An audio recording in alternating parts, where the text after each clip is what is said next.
سلطان محمود غزنوی رحمه الله پیرو مذهب حنفی بود. میان اهل حدیث و اهل رأی بحث‌هایی در گرفت. سلطان خواست که به صورت عملی این مسئله را آزمایش کند. گفته می شود که او می خواست حقیقت را با چشم خود ببیند، نه فقط با سخنان علما.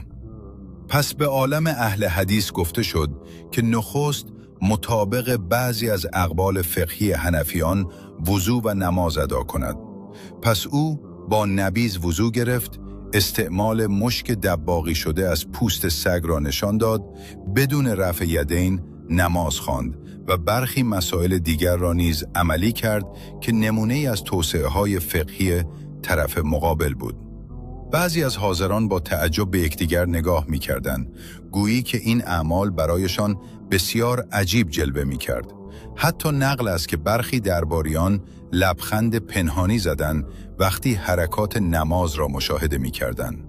سپس مطابق روش اهل حدیث وضو و نماز ادا کرد، با آب پاک، با اطمینان کامل، با رفع یدین و با افعال مطابق حدیث.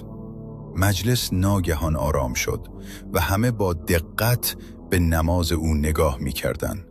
پس سلطان محمود گفت که روش اهل حدیث به سنت نزدیکتر به نظر می‌رسد و بعد از آن به آنان تمایل پیدا کرد.